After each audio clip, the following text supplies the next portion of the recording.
A bolt is subjected to a tensile force as shown. ठीक है जी, एक tensile force है जो बोल्ट को खींच रही है। ठीक है। The bolt has cross section. The bolt has a circular cross section. At end x, the diameter is 2d. At end y, the diameter is d. 2d d. What is the ratio stress at y upon stress at x? ठीक है. So I need a bit of space over here. मैं थोड़ा सा नीचे करूँ इसको and let's work out the ratio.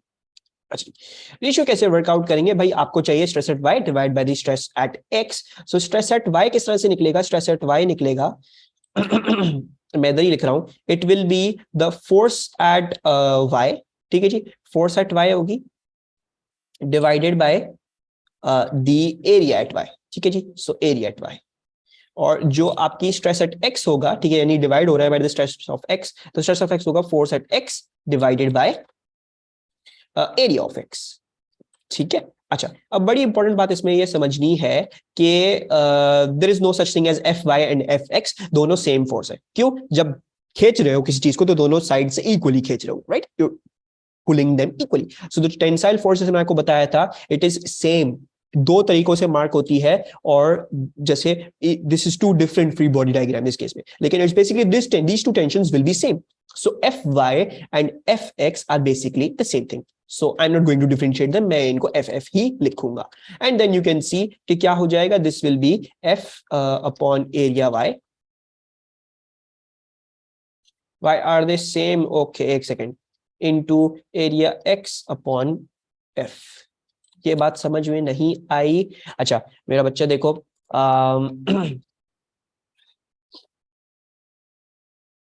ये suppose करो ये तुम्हारा, बल्कि इधर ही कर लेते हैं, ये सपोज करो कि ये तुम इसको खींच रहे हो। ठीक है, नाउ अंडरस्टैंड दिस, जब खींच रहे हो तो किसी भी चीज को खींचते हो तो इट रिमेन्स इन इक्विलिब्रियम, मतलब eight that point it is in equilibrium, क्योंकि वो अपनी जगह से हिल नहीं रही है।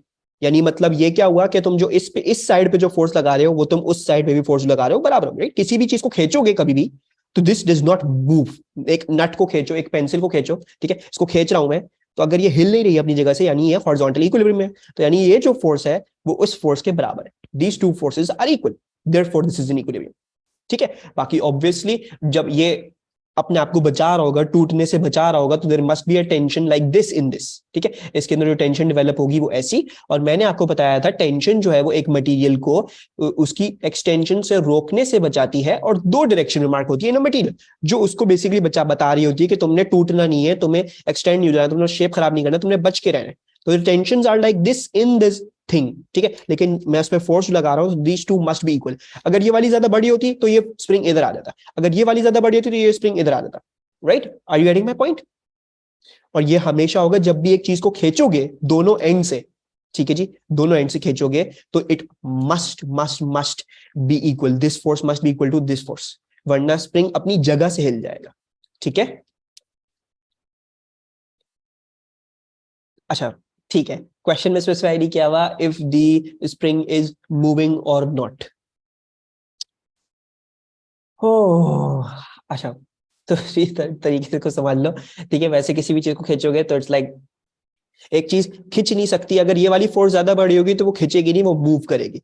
ठीक है, मतलब then there is no such thing as that. लेकिन फिर भी समझो इस बात को कि देखो तुम ये जो फोर्स लगा रहे हो, ठीक है जी, अब नट को अपने आप को, जो भी बोल्ट है वगैरह जो भी है, इसको अपने आप को बचाने से, इसको एक फोर्स अपने आप को टूटने से बचाने से, इसको एक फोर्स अंदर की तरफ लगानी पड़ेगी, right? Can you see that? इसको यहाँ पे टूटने से बचाने, इस फोर्स की वजह से टूटने की वजह से अपने अंदर एक फोर्स लगानी पड़ेगी ऐसी। So this force cancels out this force.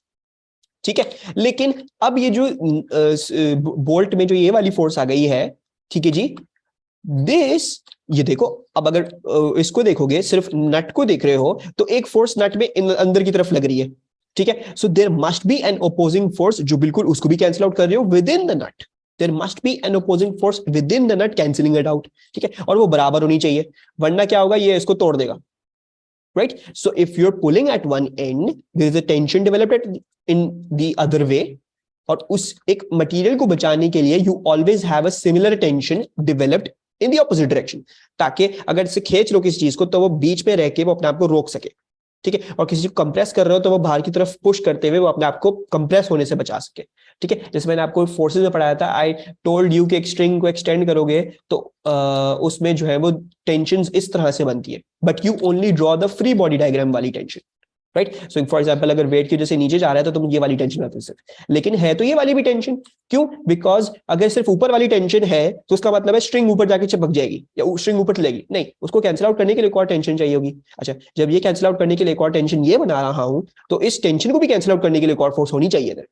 ठीक है, so you might have not realised this, या आपने कभी अपनी जिंदगी में रियलाइज नहीं किया हो शायद, लेकिन फॉर एग्जाम्पल एक स्ट्रिंग थी और एक मास था W इस तरीके से, if there is a W over here then there must be a tension over here, if there is a tension over here एक स्ट्रिंग में एक अपोजिंग टेंशन होनी चाहिए है to cancel out this tension, ताकि आप स्ट्रिंग आपकी ना टूटे।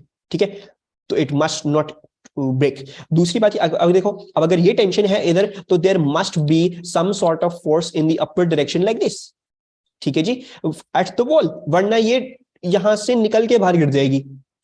सो whenever you're pulling things या पुशिंग थिंग्स, दोनों एंड्स पे इक्वल फोर्स लग रही होगी। This is a thing that is always going to happen, हमेशा होगी। ठीक है, it is not something they have to specify कि इट इज मूविंग और not, it will always happen, हमेशा होगा। ठीक है, डू यू रिमेंबर मैंने आपको एक क्वेश्चन करवाया था? I just want you to remember that question. हमने एक फोर्सेस में एक क्वेश्चन किया था, एक जाके काम करना कि फोर्सेस को डू गो एंड रिवाइज थोड़ा सा ना, so that we can do it. तो मैंने आप लोगों को टेंशन कराते हुए एक क्वेश्चन जरूर कराया था, मुझे अच्छी तरह याद है। अगर याद हो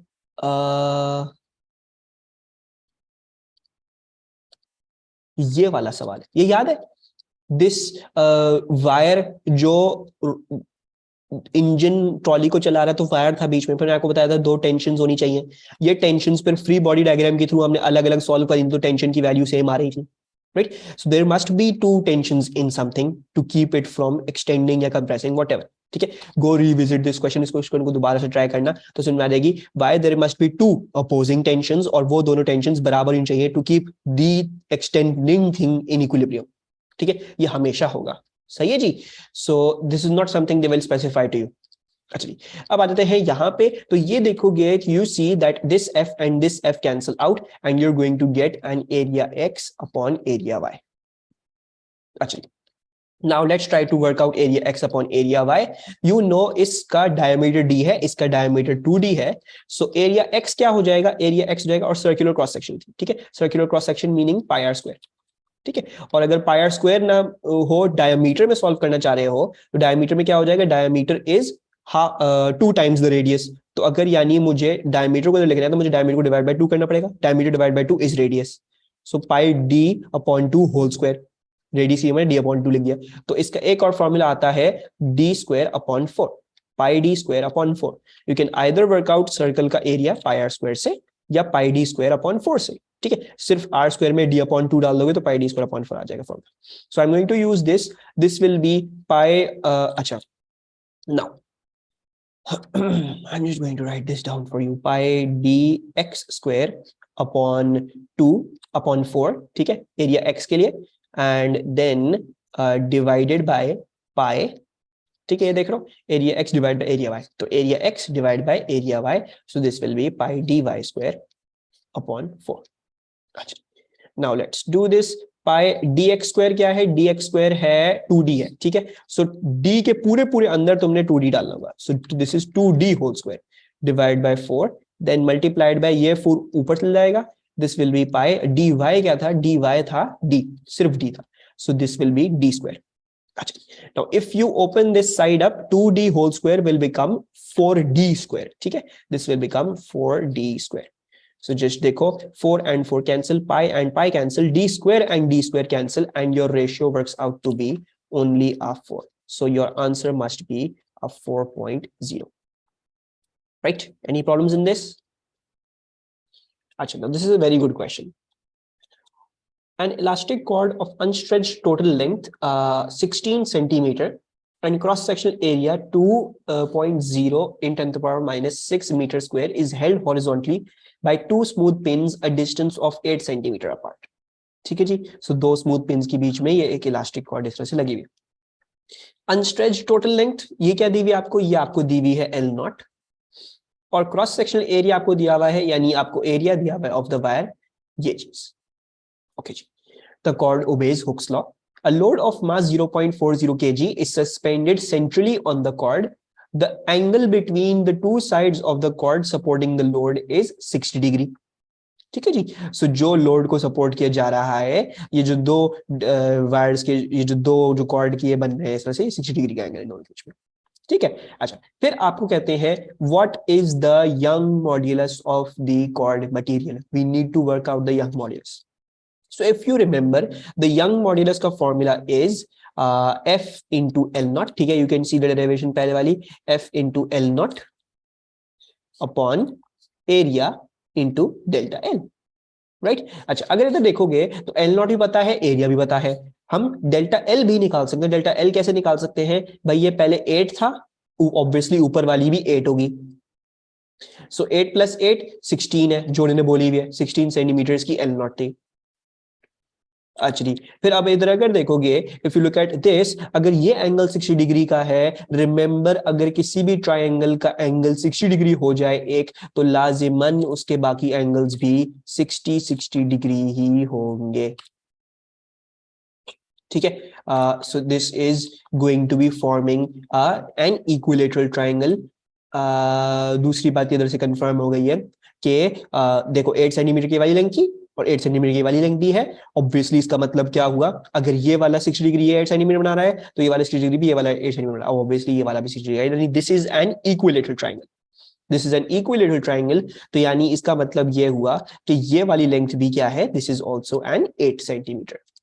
ठीक है जी, and if we now try to work out the extended length, यानी extended total length, that's 8 plus 8 plus 8, that is 24 centimetres of total length. ठीक है, टोटल, ऑब्वियसली अगर आपको डेल्टा एल निकालना है तो 24 में से ओरिजिनल लेंथ माइनस कर दो, वो आ जाएगा आपके पास 8 सेंटीमीटर।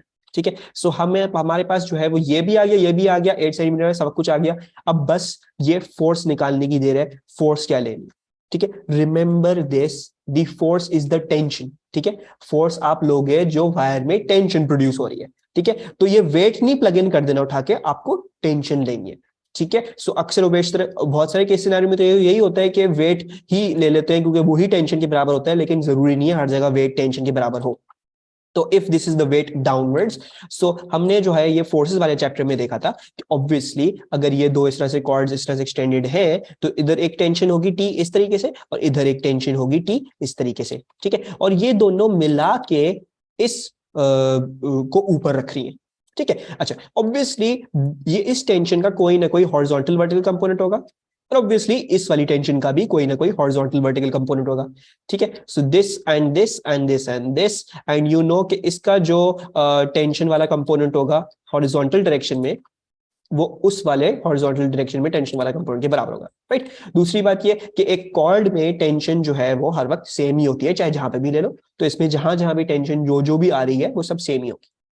ठीक है जी, so these must be to be same. अच्छा बाकी अगर इसको देखोगे, ठीक है, if you look at this closely you see that this is a 30 degree का एंगल एंड ये वाला भी 30 डिग्री का एंगल है।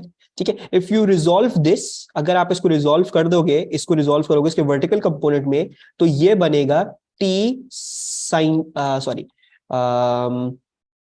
This is adjacent. ठीक है, ये वाली ऑपोजिट है, ये वाली एडजेसेंट है, this will become T cos 30, ऐसा ही होगा।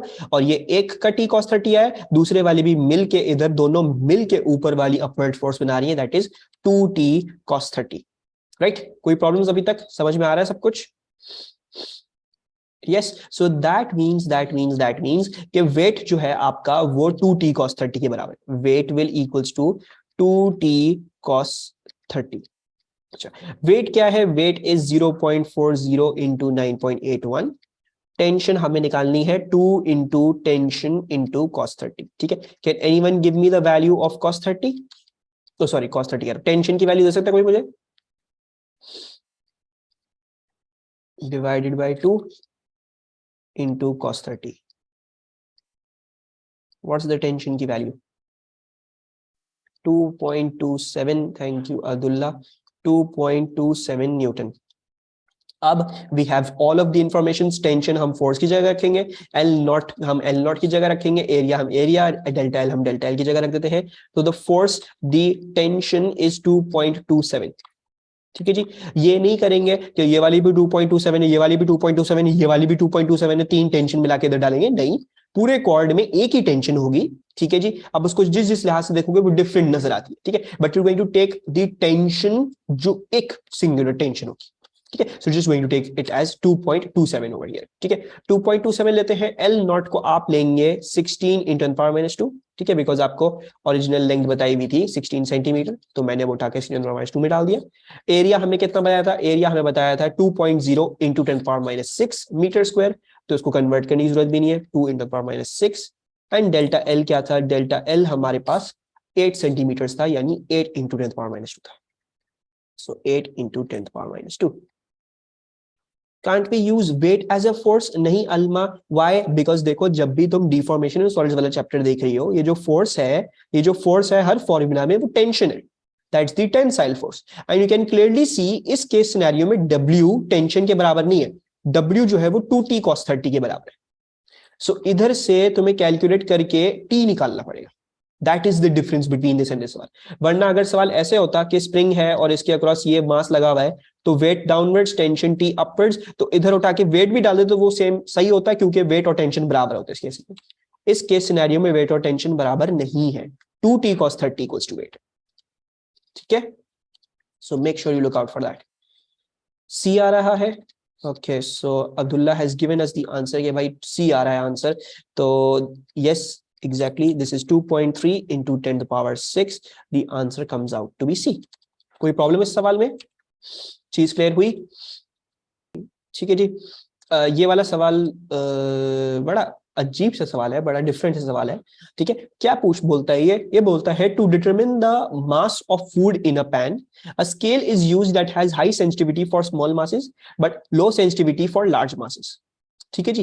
To do this, two springs are used, each with a different spring constant. One of the springs has a low spring constant, and the other has a high spring constant. तो एक का low K है, एक का high K। Which arrangement of springs would be suitable? ठीक है, बड़ा, लेकिन ये पहले बड़ी इंपॉर्टेंट स्टेटमेंट लिखी हुई है, इन्होंने बोला हुआ है कि उसकी हाई सेंसिटिविटी होनी चाहिए for small masses, it must have a high sensitivity for small masses but A low sensitivity for large masses. ठीक है, अच्छा, सेंसिटिविटी का मतलब क्या है, पहले तो ये समझे। सेंसिटिविटी होती है the smallest change you can register, the smallest change you can measure. सही है। सो फॉर एग्जाम्पल ये बोल रहे हैं भाई, जब स्मॉल मासेस में चेंज आ रहा हो, मतलब स्मॉल चेंज आ रहा हो, यानी 0.1 kg, 0.2 kg, 0.1 न्यूटन से फोर्स बढ़ रही है, 0.2 न्यूटन से फोर्स बढ़ रही है, तब बहुत ज्यादा हाई सेंसिटिविटी, मतलब वो सब कुछ मेजर होना चाहिए, right, that should all B measurable. लेकिन जब आपके पास बहुत बड़े बड़े मासेस आ जाए, जैसे 3 kg, 4 kg, 5 kg, 10 kg, तो उसमें आपको इतनी सेंसिटिविटी नहीं चाहिए। ठीक है, यू डू नॉट नीड कि उसमें भी 0.11 kg की आपको सेंसिटिविटी मिल रही हो, नहीं, उसमें 1 1 2 2 3 3 4 4 kg चल रहा है आराम से, मसला नहीं है उसमें। ठीक है, सो ये कहानी है।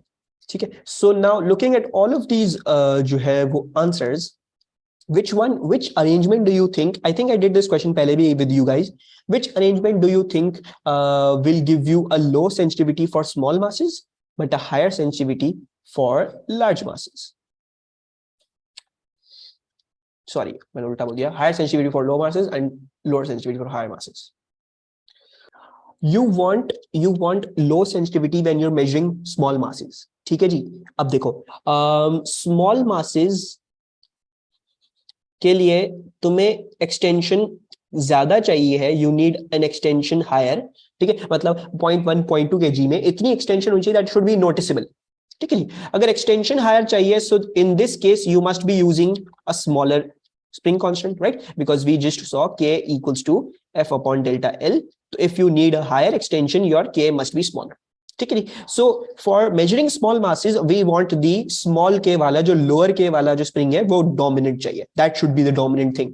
लेकिन जब आप लार्ज मासेस मेजर कर रहे हो, ठीक है जी, और आपको इतनी सेंसिटिविटी नहीं चाहिए, मतलब आपको इतनी एक्सटेंशन उसमें नहीं चाहिए है, so you want a lower extension. So that means in that case scenario you want the spring with the higher spring constant to be dominant. कि जब बड़े मासेस रखो तो ऐसा होना चाहिए कि बड़ा वाला के जो स्प्रिंग है वो मेजर कर रहा है सिर्फ, और जब छोटे मासेस रखो तो ऐसा होना चाहिए कि सिर्फ छोटा वाला स्प्रिंग जो है वो मेजर कर रहा है. Right, so we want something like that. अच्छा, now if you look at A is going to give you exactly that. A क्या देगा आपको? ए ये देगा, भाई देखो अगर मैंने यहाँ पे बहुत ज्यादा स्मॉल मास रखा ना, if I put a very small mass over here, देखो इसका तो बहुत बड़ा के है, इसको तो कुछ फर्क नहीं पड़ने वाला इससे, राइट. लेकिन ये जो छोटा वाला के वाला जो स्प्रिंग है, this is going to extend, right, because इसका तो के छोटा है, इस पे कोई भी छोटी सी चीज पे रखोगे तो एक्सटेंड करेगा ये. तो ये आपको अच्छा खासा चेंज करता हुआ दिखाएगा, राइट. लेकिन अगर मैं यही स्मॉल मास हटा के अब बहुत बड़ा मास रख दूंगा तो क्या होगा? तो ये होगा कि ये स्प्रिंग एक्सटेंड करेगा और एकदम से it will be bounded by this rigid box. Rigid box जो छोटा वाला के वाला जो स्प्रिंग है उसको रोक देगा बहुत ज्यादा एक्सटेंड होने से, कि वो खराब ना हो जाए, उसको रोकेगा एक्सटेंड होने से बहुत ज्यादा. और उस केस में फिर डोमिनेंट क्या हो जाएगा? डोमिनेंट ये वाला हो जाएगा, क्योंकि इसके अराउंड कोई बाउंडिंग बॉक्स नहीं है. ठीक है, so are you getting it? For small masses the one dominant will be this one inside. इसको तो कुछ खास फर्क नहीं पड़ेगा ही नहीं, राइट. और ये जब आप इसी मास को बड़ा कर दोगे बहुत ज्यादा उठा के, तो ये बहुत एक्सटेंड होने से बच जाएगा because of this rigid box.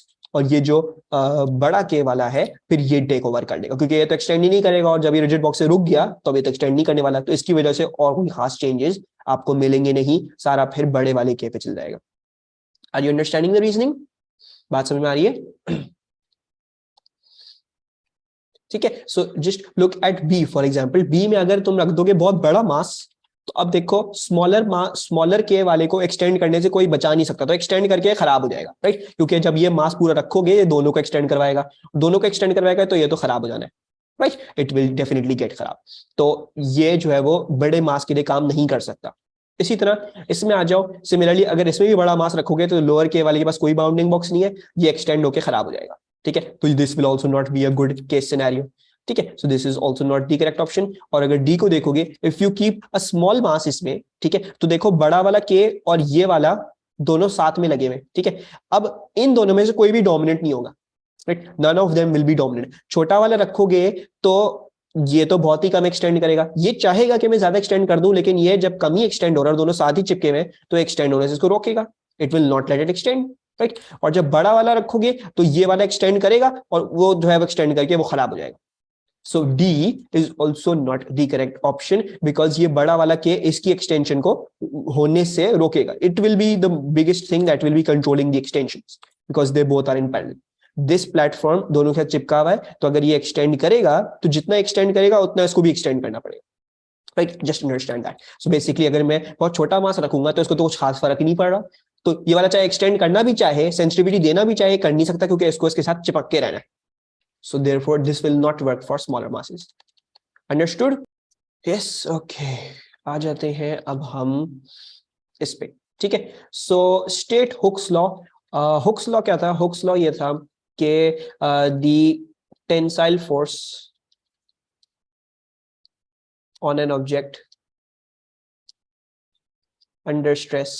ठीक है जी. तो अब बेसिकली ये जो अंडर स्ट्रेस जो मैं लिख रहा था वो इसलिए लिख रहा था क्योंकि basically I am trying to tell you कि उस पर एक फोर्स लग रही है उसकी क्रॉस सेक्शन एरिया के हिसाब से. ठीक है, तो tensile force on an object under stress is directly proportional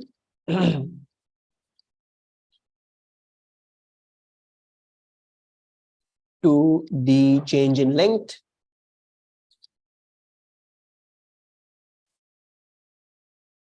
given limit of proportionality is not exceeded. ठीक है जी. And yes, you need to write this whole thing for 1 mark. Is not exceeded. ठीक है, Hooke's law does not apply everywhere. तो ये limit of proportionality is not exceeded वाला point बहुत important है, ये भी लिख के आना है क्लास में.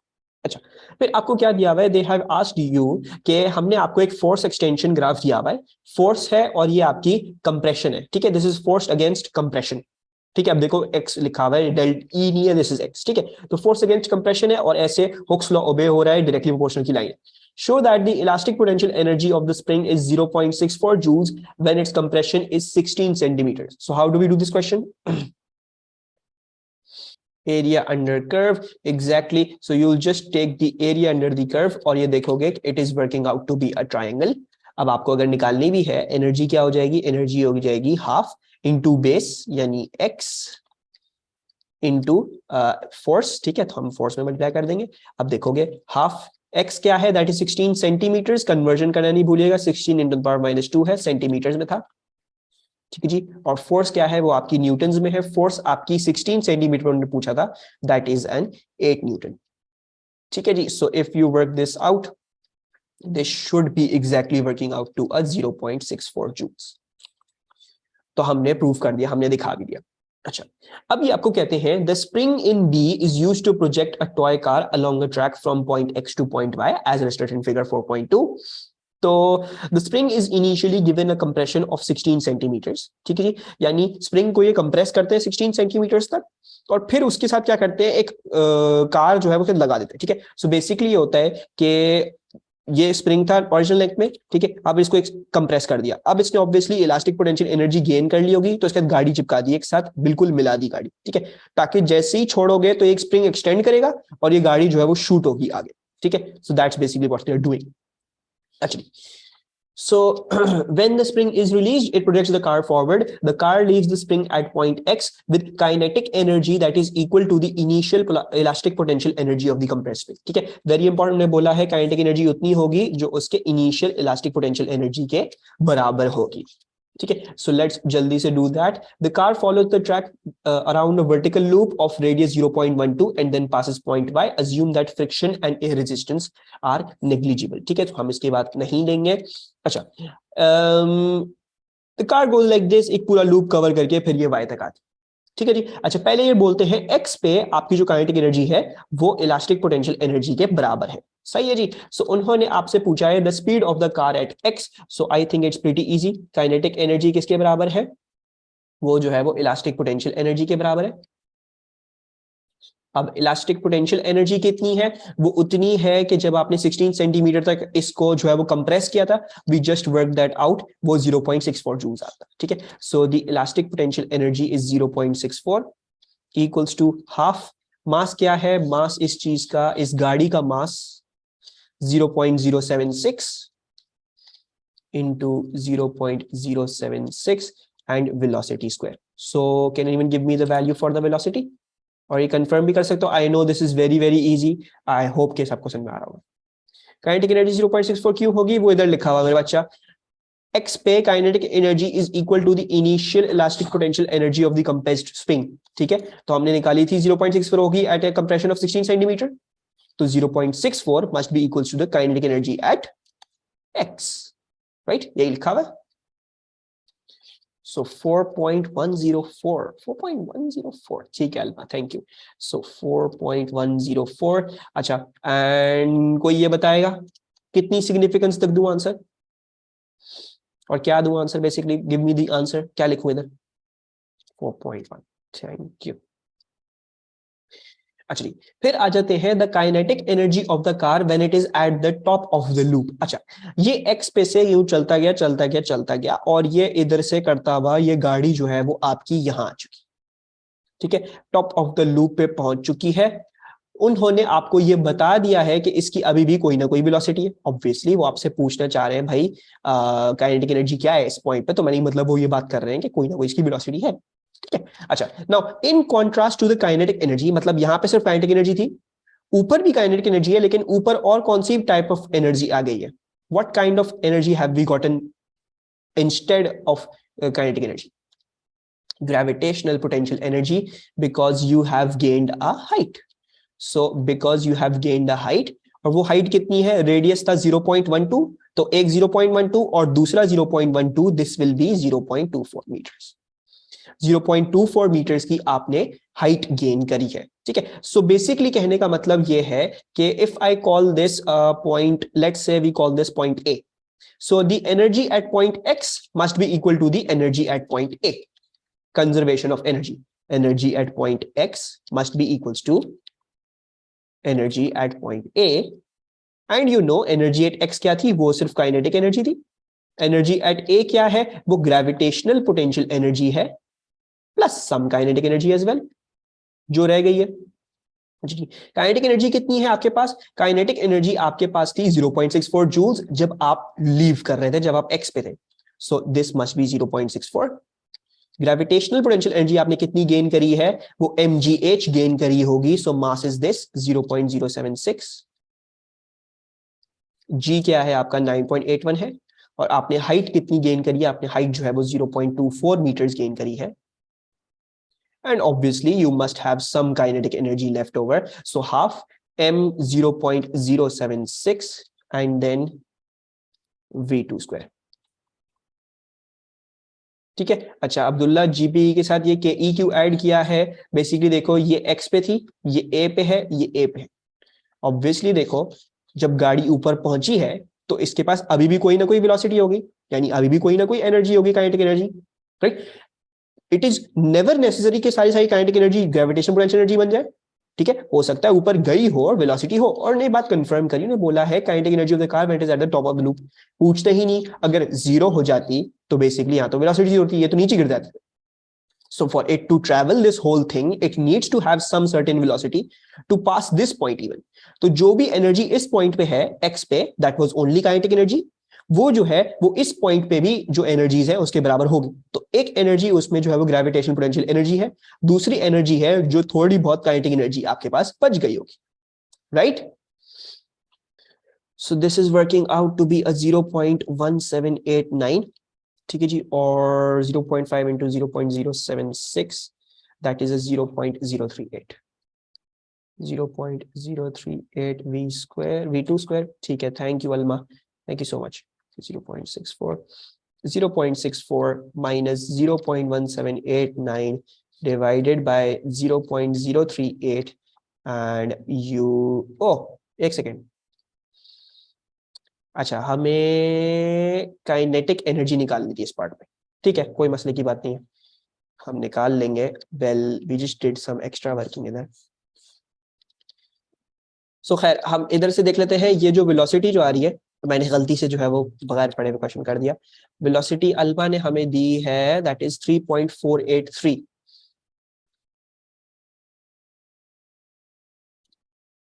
अच्छा ठीक है, एक सेकेंड रुको। We just need the kinetic energy at this point ना, तो एक काम करते हैं, इसको हटा ही देते हैं, ठीक है, क्योंकि नीचे काइनेटिक एनर्जी जो पूछी है वो कुछ और है। इसको इसको काइनेटिक एनर्जी एट ए रहने देते हैं, बस यही करना था। Sorry my bad, I just उसको भी कर दिया मैंने expand. So kinetic energy eight A shall equals to 0.64 minus 0.076 into 9.81 into 0.24. So this is coming out to be a 0.46 joules. ठीक है जी, मेरे पास 0.46 आ रहा है। Thank you Alba for confirming. So this is a 0.46 joules, यानी 0.64 में से 0.46 अब यहाँ पे काइनेटिक एनर्जी रह गई, बाकी जो है वो ग्रेविटेशन पोटेंशियल एनर्जी बन गई होगी, राइट। अच्छा, then they ask you the speed of the car at y। ठीक है, y को जरा जल्दी से देख लो, y जो था वो यहां था, तो what do you think is the speed of the car at y?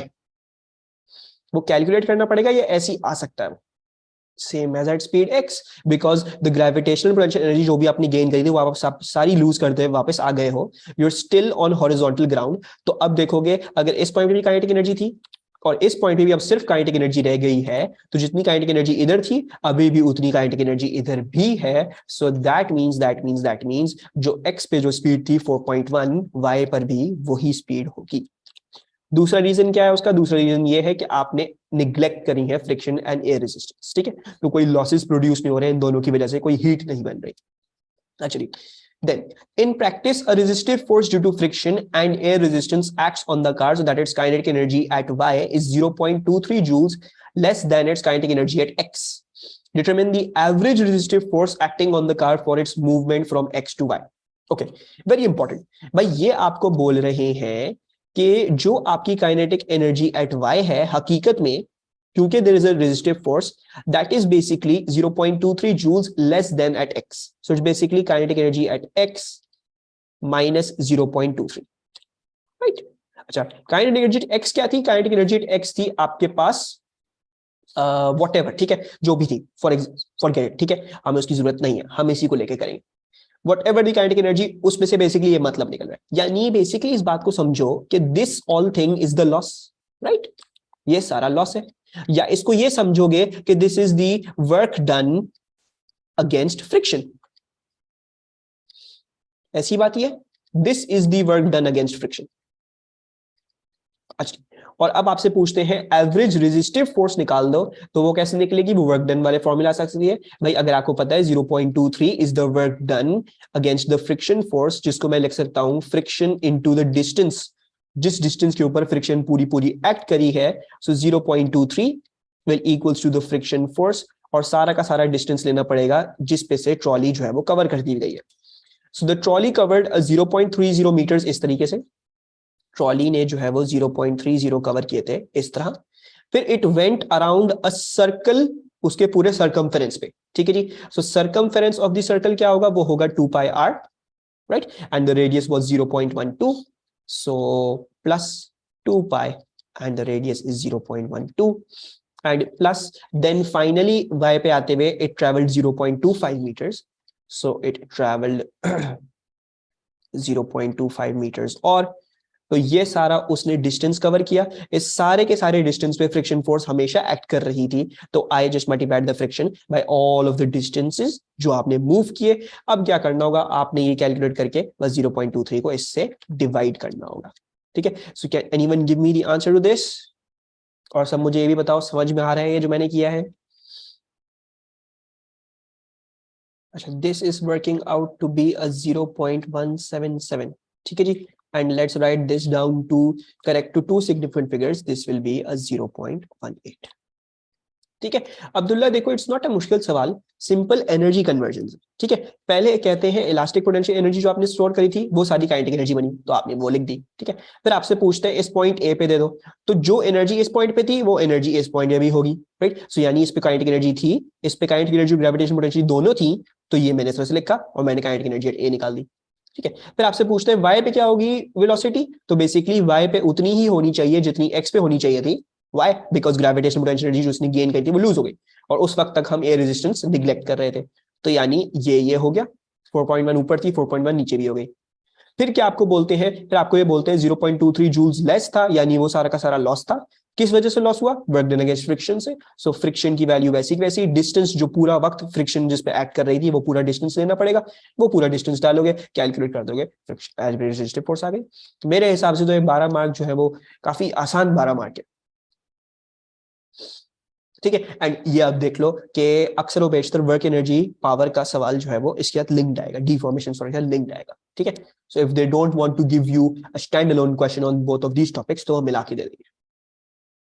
सही है जी, कोई प्रॉब्लम्स, आगे चले। Block of mass 0.40 kg slides in a straight line with a constant speed of 0.30 meter per second along a horizontal surface as shown in figure 3.1.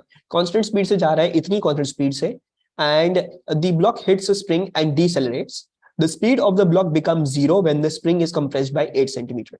ठीक है, यानी ये इस पे जाके लगता है, और जब तक स्प्रिंग 8 सेंटीमीटर कंप्रेस नहीं हो जाता, ठीक है, तब तक ये इसकी वेलोसिटी जीरो नहीं होती, यानी इसकी काइनेटिक एनर्जी जीरो नहीं होती, ठीक है।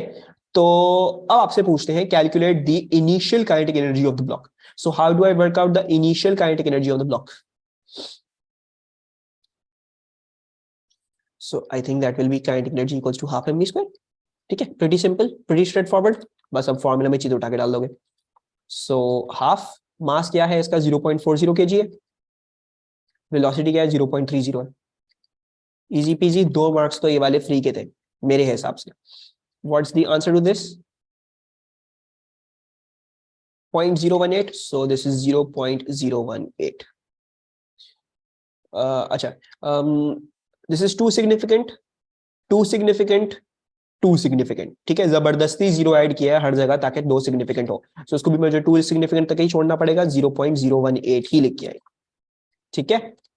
अच्छा, the variation of the compression of the spring with the force F applied to the spring is shown figure 3.2. ये क्या दिखाया आपको, ये दिखाया बेसिकली हुक्स लॉ अप्लाई हो रहा है, ठीक है। तो यानी you can use the area in the graph for the elastic potential energy.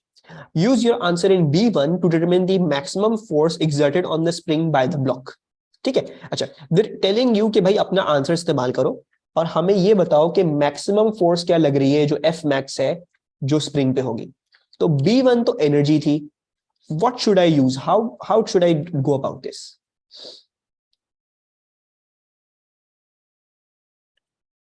देखो, जब ये आ रहा था और जाके स्प्रिंग पे लगता है, तो जब तक स्प्रिंग 8 सेंटीमीटर से कंप्रेस नहीं होता तब तक ये ब्लॉक के पास काइनेटिक एनर्जी होती है. तो इसका मतलब क्या हुआ, काइनेटिक एनर्जी की सारी क्या बन रही है, इसकी इलास्टिक पोटेंशियल एनर्जी में कन्वर्ट हो रही है. Right, okay. Now we know कि भाई इसकी जो काइनेटिक एनर्जी है वो बन रही है उसकी इलास्टिक पोटेंशियल एनर्जी में.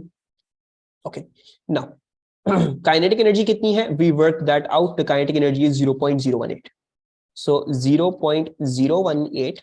एंड इलास्टिक पोटेंशियल एनर्जी क्या होती है, elastic potential energy can be given by the area under the graph, that is half into F into delta L.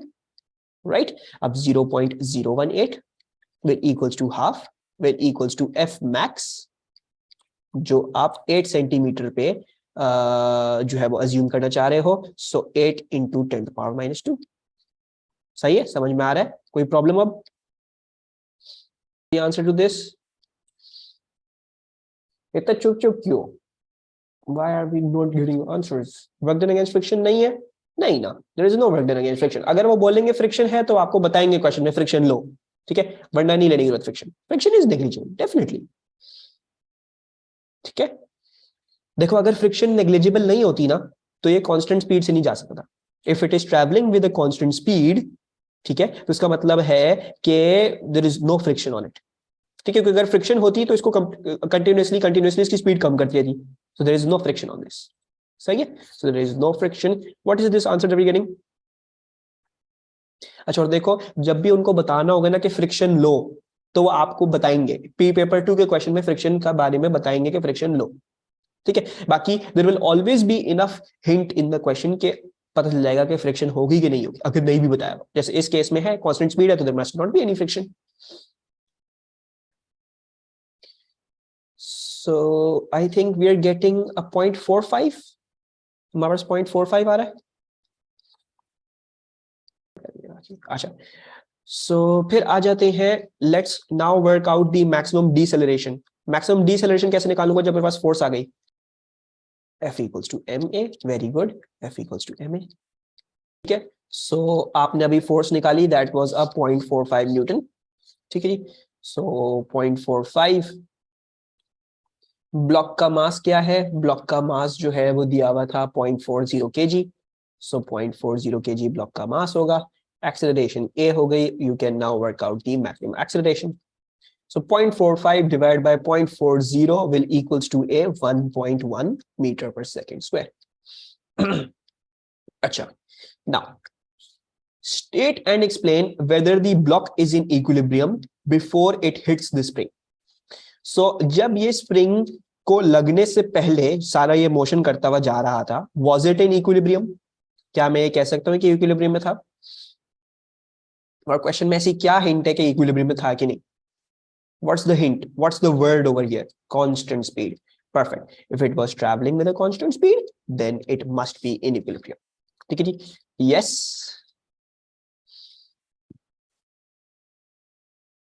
As it is traveling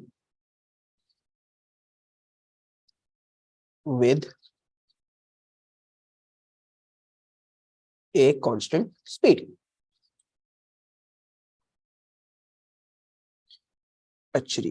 and दूसरा आपसे ये पूछते हैं कि जब इसकी स्पीड जो है वो 0 हुई, यानी जब ये कंप्रेस करके, जब इसने स्प्रिंग को कंप्रेस करके, it had basically done like this, इसको बेसिकली इसने कंप्रेस कर दिया था, तो और जब इसकी मोमेंटरीली स्पीड जो है वो 0 हुई थी, तो देन कैन आई से it was also in equilibrium?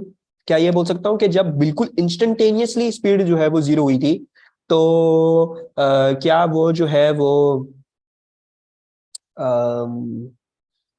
Equilibrium में था? I am basically taking this कि भाई देखो, अब ये जो है लेट्स से कि इसने इस स्प्रिंग को कंप्रेस कर दिया. ठीक है जी, it has basically compressed the spring. ये आके लगा ब्लॉक और इसने कंप्रेस कर दिया स्प्रिंग को. ठीक है जी, कंप्रेस कर दिया है, और ऑब्वियसली आपको पता है सारी काइनेटिक एनर्जी जो है वो इलास्टिक पोटेंशियल एनर्जी में बन रही थी.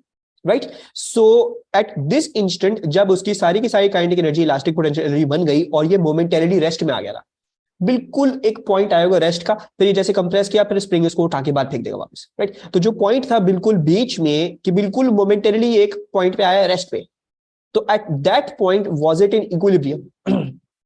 अल्मा कह रही है शायद यस। आपका क्या कहना है? अब्दुल्ला भी कह रहे हैं आई गेस यस, और मीर जैन जो है वो चले गए छोड़ के, उनसे सवाल ना पूछा जाए। So the answer to that is no. ऐसा क्यों? Because the resultant force is not zero. Why? भाई हमने अभी दिखाया ना कि एक टेंसाइल फोर्स होगी, एक टेंशन होगी ऑन दिस, एक टेंशन डेवलप हुई है जो इस ब्लॉक को उठा के दूर फेंकेगी अब, राइट, जो उसकी कंप्रेशन की वजह से इसमें एक टेंशन बिल्डअप हो गई। तो अब उसको अपोज करने वाली तो कोई फोर्स नहीं है ना, there is no force on that that is opposing it.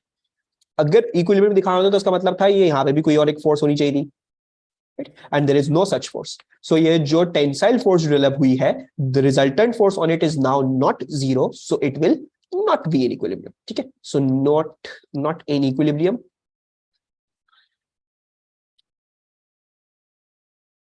as the tension developed provides a net force horizontally on the mass, right, horizontally on the block. ठीक है, समझ में आ रहा है?